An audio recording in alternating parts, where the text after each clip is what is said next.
Good morning. So lately, or until pretty recently, the idea of plagiarism had made it into the headlines, especially surrounding Harvard or former Harvard President Claudine Gay. And you see the headline in source number one about Harvard President Claudine Gay resigns amid plagiarism claims, backlash from anti-Semitism testimony. We talked a little bit about the college campus scene last week with regards to the anti-Semitism and the protests or lack thereof against Hamas and terrorism, and that issue with regards to Jewish students. We'll be looking at the plagiarism aspect, because what is the situation? What is plagiarism in general? We know plagiarism. Those of us remember in high school you can't plagiarize, and we talked about footnotes and endnotes and works cited and the bibliography at the end of the paper and things of that sort. But what are some of the Jewish sources relating to it, and how is it relevant from a Jewish perspective?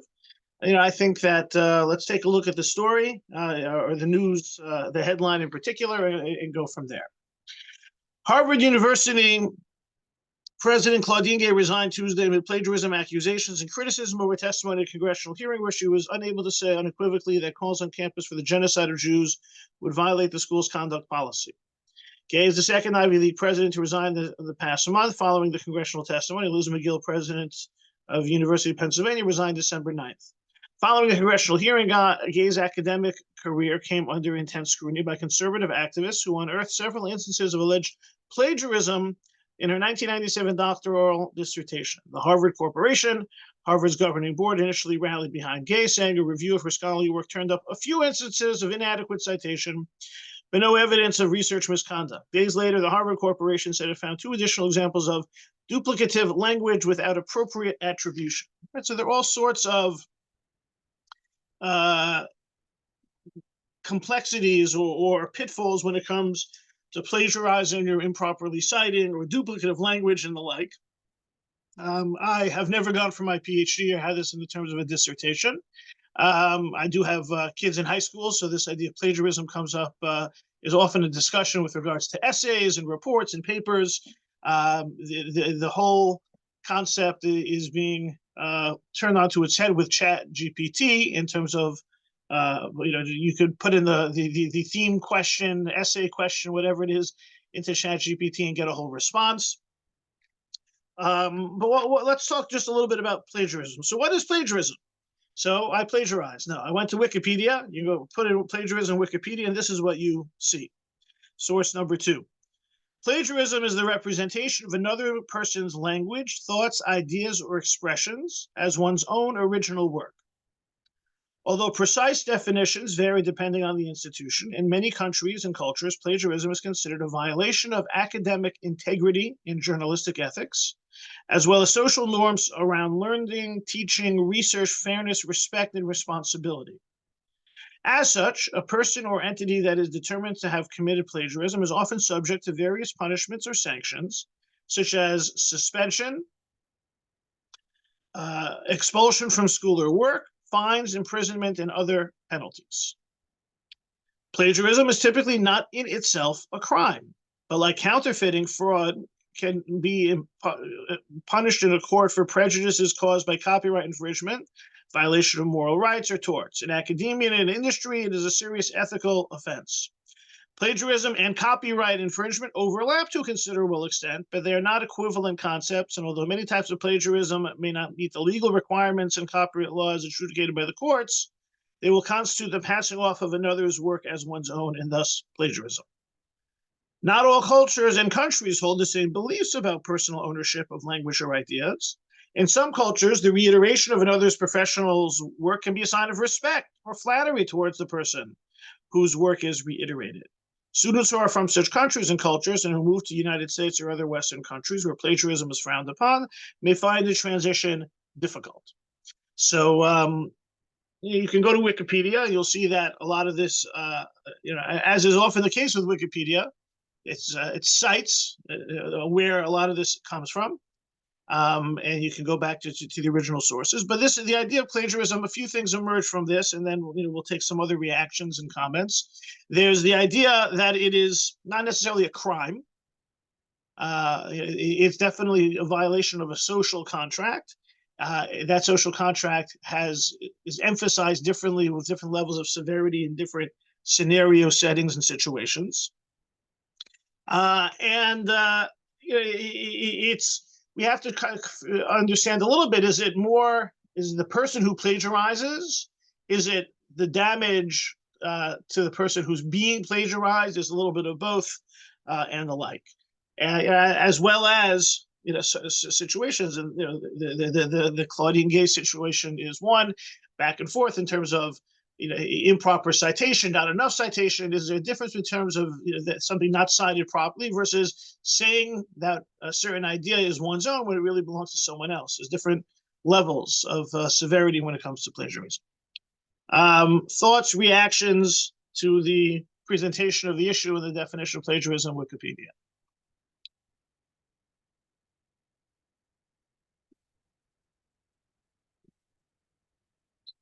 So we all think it's bad. Okay, that's good. It's good that we all think it's bad. One of the things that immediately came to mind from a Jewish perspective when seeing this is source number 3. Source number 3 is a Talmud in Megillah. This is also referenced in Pirkei Avot, that Rabbi Elazar said in the name of Rabbi Chanina, whoever says something in the name of the one who said it brings redemption to the world, as it is said, and Esther said to the king in the name of Mordechai. This is the idea of Kol Omer Davar B'Shem Omro Mevi Geula Le'olam. If something is if there is something to be said, if you say something that's someone else's name, you should say it in the name of the other person. That brings redemption to the world. It's kind of an interesting juxtaposition of if you quote the person by name, you bring redemption. Seemingly there's this idea that there's a certain level of justness and fairness and honesty which emerges when everyone is honest about what they're saying and what the sources of what they're saying is coming from. We also see this idea in terms of the offense of saying something without proper citation. Rabbi Chizkiah and Rabbi Yirmiyah bar Abba said in the name of Rabbi Yochanan, anyone who does not say something in the name of the one who said it, of him the text says, do not rob the destitute because he is destitute. There's a certain, it seems that there's a certain element of robbing involved, but also you're like kicking the person when he's down, right? The person says something and you say it and take ownership or credit for it. You've stolen it from him, and people don't even know that you've stolen it from him because you haven't even acknowledged him. It's kind of it's the kicking the person when he's down type of an offense. So that is some of the basic statements about it. And now we're going to look at it a little bit more in detail and see how this was addressed by some of the rabbinic authorities and commentaries. Because when you think about it, a lot of especially if we're going to talk about Torah for a minute, we're teaching Torah, right? The beginning of Pirkei Avot tells us Moshe kibel Torah mi Sinai, right? Torah comes from Sinai, and then it gets passed on to the different generations. What's new? Everything is being connected back to Sinai. If everything connects back to Sinai, then that's Torah, and everything that we teach is Torah, and that's the right citation. But what about the fact that some of the Torah is being studied from someone else? Maybe you didn't know about some of these sources that we're going to study until you came to this class. Does that mean I am the person presenting it? Am I the collector? We have to, from a Torah perspective, we're going to see how rabbis have dealt with this in different ways. I think really invoking sources 3 and 4 are the different approaches. One, honesty is very important, right? Honesty is the best policy. If someone if you get something from someone, there's the appropriate attribution that's needed. Some would say it's an element of gratitude, as well as the fact that there has to be some recognition as to the origins of the intellectual property at hand, right? A Dvar Torah. Someone says a Dvar Torah and comes up with an idea. Well, is he the first person to come up with the idea? What if I have an idea and later on I find out that someone else had the idea first? Is it my idea? Is it their idea?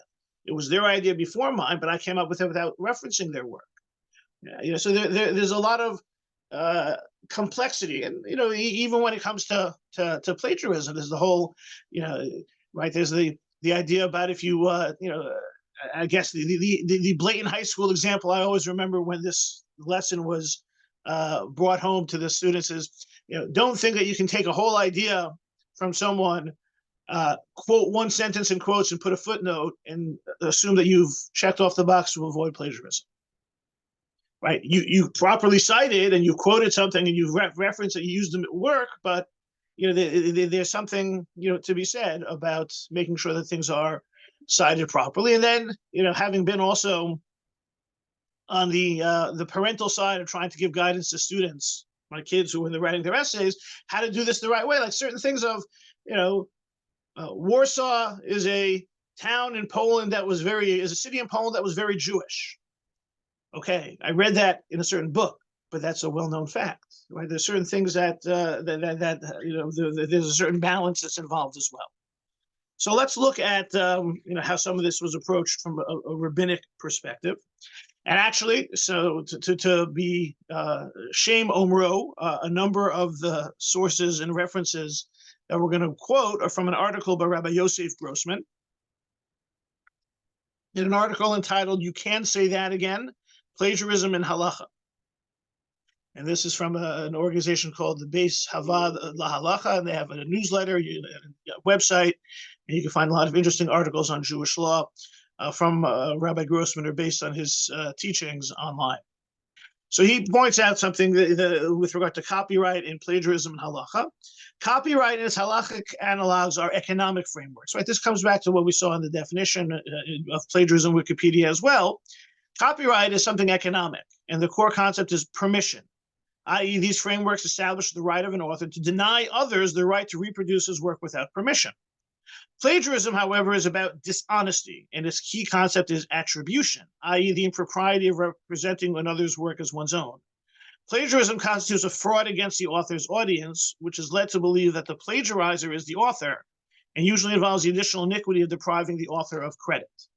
Right? It's something that has generally less in terms of this, less of an economic aspect here, because copyright means that you can't reproduce something and make money off it. And we actually referenced some of these cases in Jewish law. There was a copyright on the Talmud, and someone else wanted to publish it and things of that sort. But from a religion, from a halachic perspective or a Jewish law philosophy perspective, you notice the concept of dishonesty and denying attribution and misrepresentation. These are the aspects that are involved in plagiarism. So he notes that the Abarbanel, Rabbi Don Isaac Abarbanel, and we're talking about, right, the famed Spanish rabbinic figure and minister to the court of Ferdinand Isabella, who was expelled from Spain in 1492. You find a couple of references to this with the Abarbanel. And for example, source number 6 is the Abarbanel pointing out Rav David Kimchi. Rav David Kimchi is the commentator on the prophets known as Radak. You study Navi in the school, you often encounter the Radak. And he says, Masha Perish Od Bahalokim Nekushiyim B'Shem Aviv. When he quotes one of the sections in Amos, Halo B'Neki Nekushiyim, which is a known Haftorah that we read on Shabbat. Hinehu lakuach midivrei harav Rabbi Avram ben Ezra. He quotes his father, but it's really from Ibn Ezra. Umalo lignov divarim ela heim darchehem beferish hanevuah zos v'chol derech ish yashar b'nav v'tochem libos Hashem. And why should he have stolen it from him? Why doesn't he quote him? So you have Abarbanel calling out Radak for copying. So Rabbi Grossman points out that Abarbanel himself was accused of taking or quoting at length without attribution Rabbi Yitzchak Arama, known as the Akedat Yitzchak. And so it's a little bit of like the pot calling the kettle black and the like. But Rabbi of the Abarbanel notes in his commentary on Pirkei Avot, where they're talking about the idea of the Mishnah there is that if one is careful to study Torah to teach Torah, right? Halomed al manas l'lamed. Someone who learns Torah to teach Torah. Masvikin yada lilmod l'lamed lishmor v'lasos. If this person wants to study and share their wisdom, then they will be able also to not only teach but also observe and practice Judaism. That's the order of things. That one should be willing to share their Torah. He points out, source number 7, what about the fact that authors take from each other's work? There's nothing wrong with it.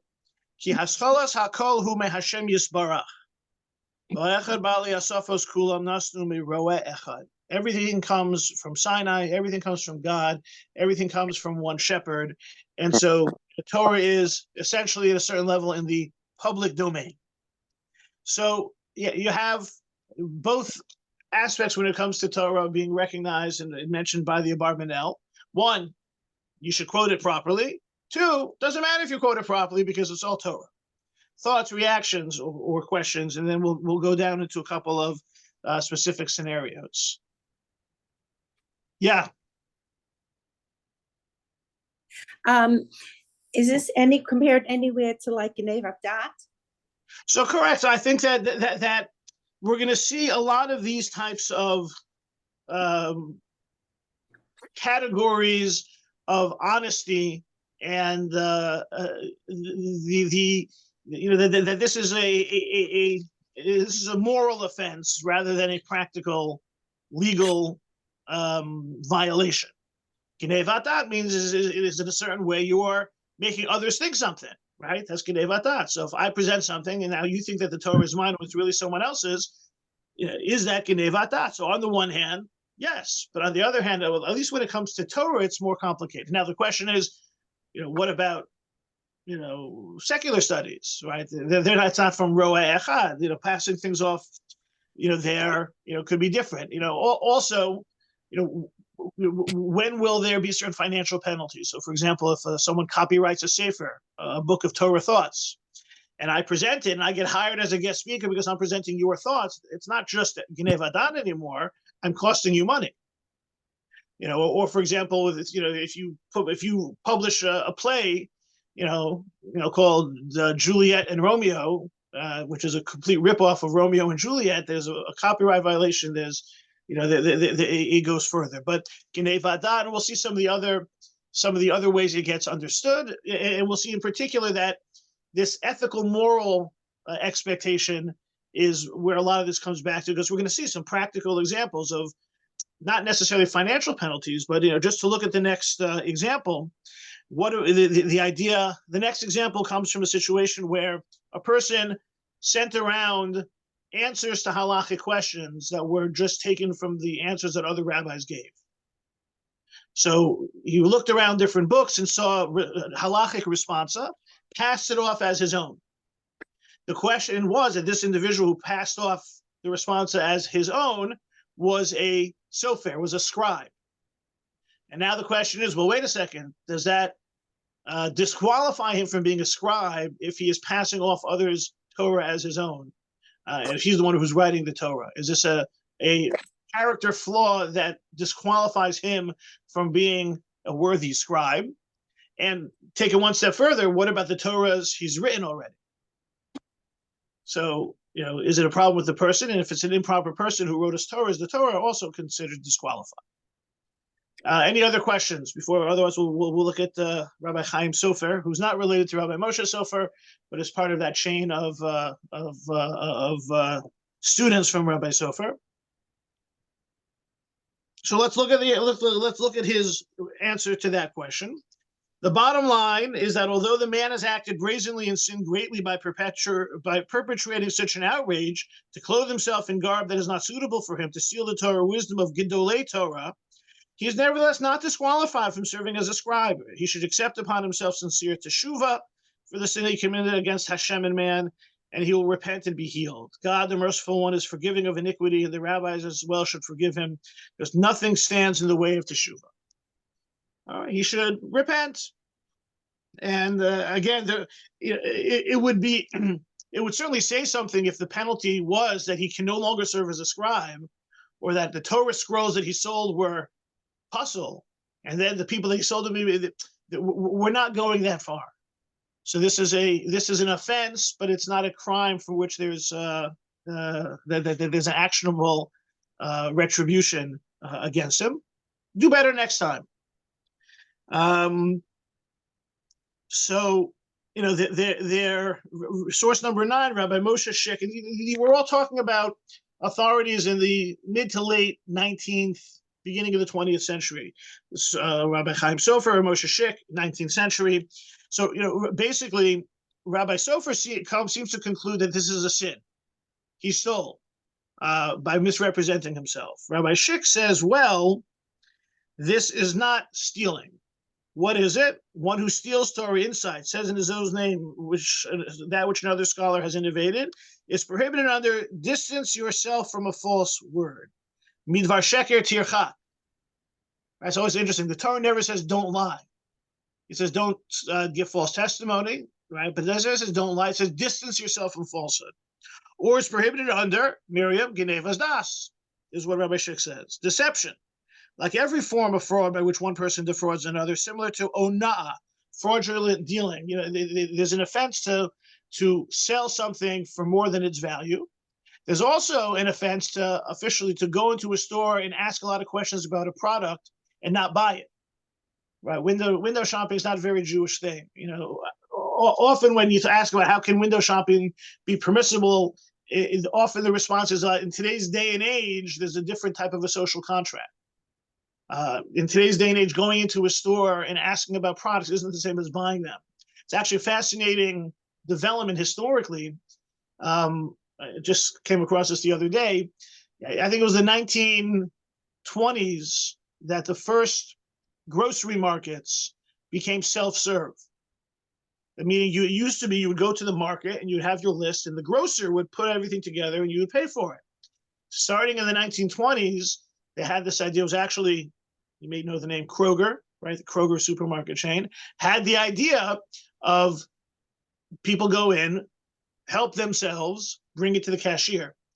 And, two things. One, this led to hiring fewer workers because you need as many people getting the groceries for people. So people lost their jobs over it. But it was also very confusing for the shopper. Shoppers would come in and give the list to the person who would say, no, you go do it yourself. So I think that the social contract has changed from a time that when the Torah says you can't win, that's when the rabbis understand onat devarim, fraudulent dealing as you're not supposed to ask about the price of a product if you're not going to buy it. That was basically when you had the proprietor bringing you the object, taking it down, showing it to you, and that would have a certain level of expectation that you're asking it because you want to buy it. Nowadays, the whole construct has changed. Right, this day and age, people go shopping and they take a picture of the item and find out if they can get it on Amazon for how much less. Like the whole system has changed. Same thing with returns. This day and age, you can buy something and use it and break it and return it, still get your money back on some products. It's just that it's now the cost of doing business. So I think a number of these issues commercially, halachically have changed.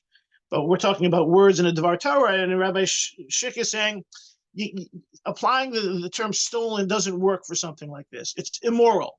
Now that in and of itself should be a problem, right? It's kind of, the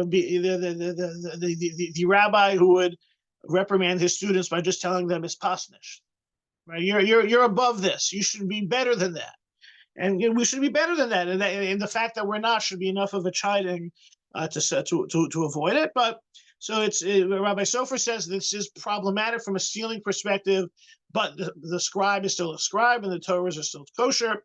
Rabbi Schick says, I wouldn't go say that it's stolen. It's wrong. He's not acting properly, but it's not the same thing.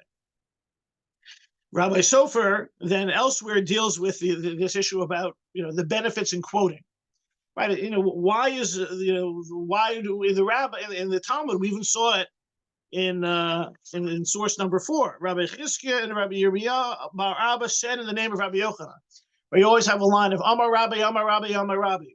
So source number 10, this is why we find in the Gemara and the Midrashim that they cite many Tanaim and Amoraim, that this one heard from that one and this one from that one. For one must attribute things to those who said them, even when he subsequently saw the logic in the law in the original work. But the matter requires clarification because it's a novel law which I know of myself, and I've not been meticulous, and I request of any Torah scholar to clarify the matter for me. He's talking about, I learned something, and it could be an approach to Jewish law. For example, just came across my desk the other day, the laws of Shabbos. So there's a whole discussion of the laws of Shabbos about how we properly cover food and how we return food to the heating source on Shabbos and the like. And this is the idea where a blech comes in. But there's a whole idea for those who have a crock pot, to make their cholent in the crock pot. There was a whole discussion amongst different rabbis as to whether or not the insert, the pot that goes into the heating element, has to be raised a little bit.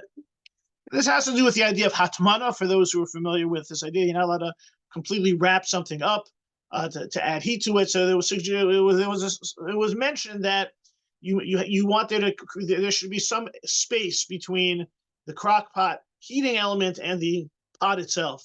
And different suggestions were made to how to do that by adding extra foil. Some said you put like a small can or a lid under the bottom. Suffice it to say, we're not going to cover all the intricacies of Hilchos Shabbos now. But who was it who said that you're supposed to add the space on the bottom? I don't remember exactly who it is. Like Rabbi Sofer, I've heard this law, and I'm not always so careful remembering who said the law. And that's just the reality of things. So Rabbi Sofer is mentioning, it would be great if I could mention this rabbi who learned from that rabbi, who read in that book, who heard from Rabbi Moshe Feinstein, that this was the innovative approach to the crock pot. But it's hard. And he even says, I request of any Torah scholar to clarify the matter for me. We know what it's in the Talmud. It says, Amar Rabbi, Amar Rabbi, Amar Rabbi. Maybe that's an ideal, but we're talking about the thousands of scholars and thousands of rabbis and thousands of opinions over the generations. Maybe it's going to get a little bit watered down, right? It's like, the rabbis say, right? Which rabbi said, right? The halacha states. Well, there are different views in halacha. So sometimes the nuances get a little bit lost. And Rabbi Sofer says, ideally, we would always have that entire chain of transmission there. But it's something that I have not been meticulous on, he says. And, maybe there's other thoughts on the subject. So for another Torah scholar does address this. His name is Rabbi Yehuda Gershon Pickholtz. And the Shalos Shuas Machane Yehuda, right, like the market. So he says, you know what, this is going to become standard practice in Torah teaching to not attribute always exactly. Source number 11. Even if one did not hear the matter from the one who conceived the Torah idea himself, or he did not see the idea in the original work, he nevertheless has permission to directly cite the name of the one who conceived it or the name of the book. Right, let's say you have a book that has a collection of Torah thoughts, and the collection of Torah thoughts quotes Rabbi Joseph Soloveitchik. And the collection of Torah thoughts was edited by Rabbi Schwartz. I can say Rabbi Joseph Soloveitchik teaches about this verse. I don't have to mention I saw it in Rabbi Schwartz's compilation. There's nothing prohibited about not acknowledging that a certain person revealed the matter to him, and the only concern that may possibly apply is for bringing redemption to the world. No big deal. You're just not bringing redemption to the world. Now, one certainly should examine the matter inside because it is inherently deficient not to examine the source of the law. But once he saw it inside himself, he is certainly not obligated to say that someone revealed to him this item is to be found in a specific book. And even the concern for bringing the redemption to the world does not apply here.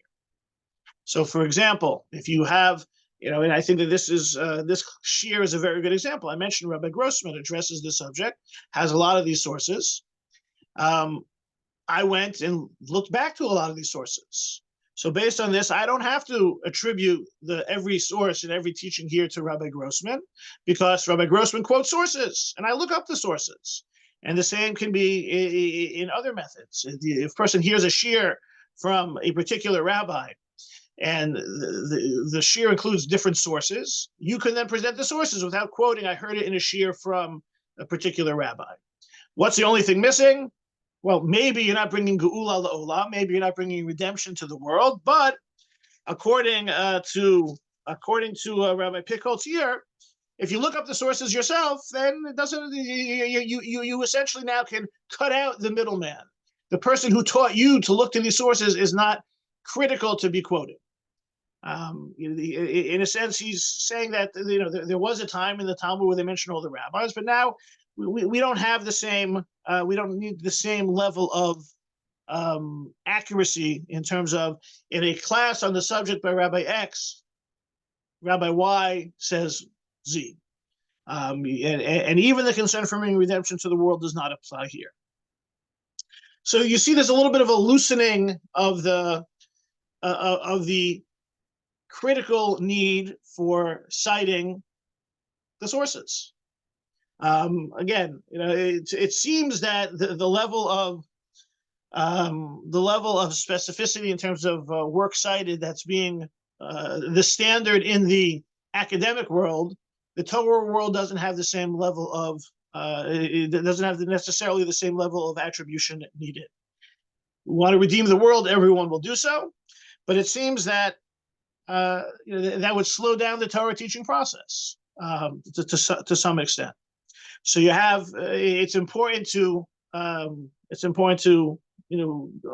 have gratitude towards where you found it, but every single time to always trace back exactly where you heard it from, assuming you've subsequently looked it up yourself, it's a little bit, you don't need the same level of footnotes. Questions, comments? We're going to see, I think that this is going to shape a whole attitude towards plagiarism in general.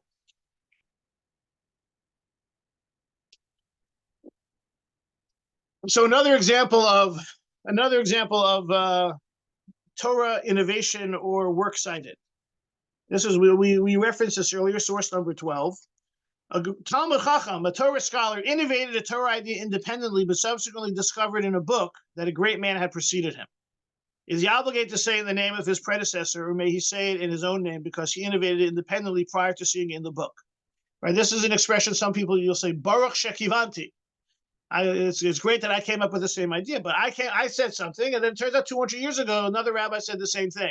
But I didn't look at that book. But now that I know that this person said it before me, do I have to give him credit? There's a strong argument that precedence is inapplicable to Torah because the Torah was given to everyone.